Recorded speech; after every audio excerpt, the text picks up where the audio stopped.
근데 이게 멜라토닌 뭐 함유 음식 해가지고 자기 전에 따뜻한 우유 마셔라, 견과류 먹어라 이런 말도 있는데 어떻게 생각하시나요? 아니 그런 걸로 치면은 뭐 밥을 먹어도 막 불로장생하면서 살 수 있는 식품이다 이렇게 얘기할 수도 있잖아요.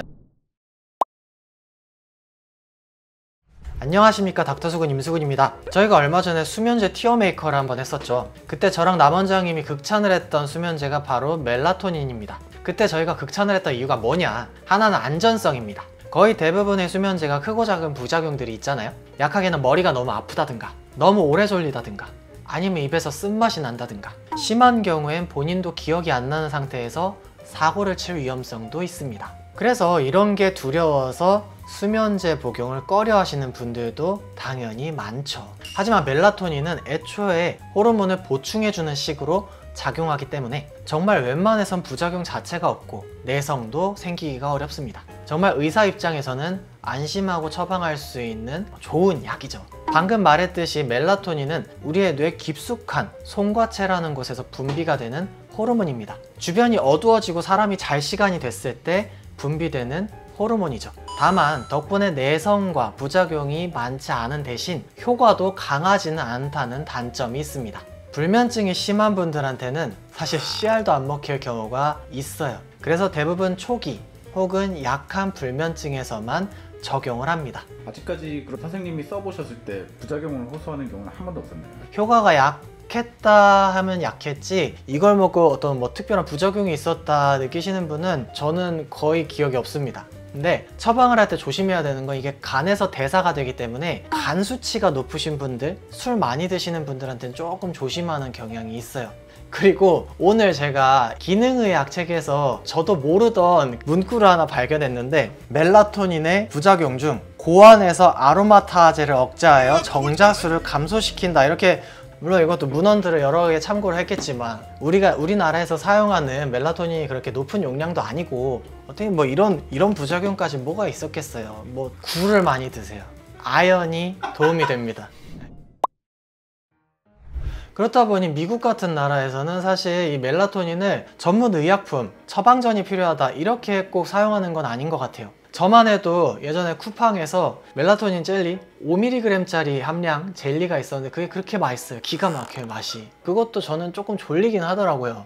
지금은 불법이라고 하더라고요. 한국에서는 전문 의약품으로 처방을 받아야 되는 게 멜라토닌이기 때문에 이 멜라토닌을 해외에서 들여오는 게 불법이라고 합니다. 그렇다면 왜 굳이 이 맛있는 젤리 말고 약으로 이걸 복용을 해야 되느냐. 멜라토닌 건강기능식품은 이 작용 기전이 뚜렷하지 않을 수가 있어요. 그래서 서방정 2mg은 자야 되겠다 생각한 시간보다 한 2시간 전에 복용을 하고 잘 준비를 열심히 하고 한 3-4시간 정도 지나면은 몸속에서 농도가 한 절반 정도로 떨어지는 때가 온다. 이런 것들이 모두 다 명명백백히 밝혀져 있지만 건강기능식품은 이게 얼마나 어떻게 없어지는지, 어떤 시간 동안 작용을 하는지 알기가 어렵기 때문에 그만큼 또 전문 의약품이 가지고 있는 강점이 있다는 겁니다. 이런 뭐 건강기능식품보다는 전문 의약품을 활용하시는 게 안전하기도 하고 좋겠죠. 근데 이게 멜라토닌 뭐 함유 음식 해가지고 막 자기 전에 따뜻한 우유 마셔라, 뭐 견과류 먹어라 이런 말도 있는데 어떻게 생각하시나요? 아니 그런 걸로 치면은 뭐 밥을 먹어도 막 불로장생하면서 살 수 있는 식품이다 이렇게 얘기할 수도 있잖아요. 그 안에 탄수화물, 단백질, 지방 다 들어있는데. 이게 멜라토닌이요,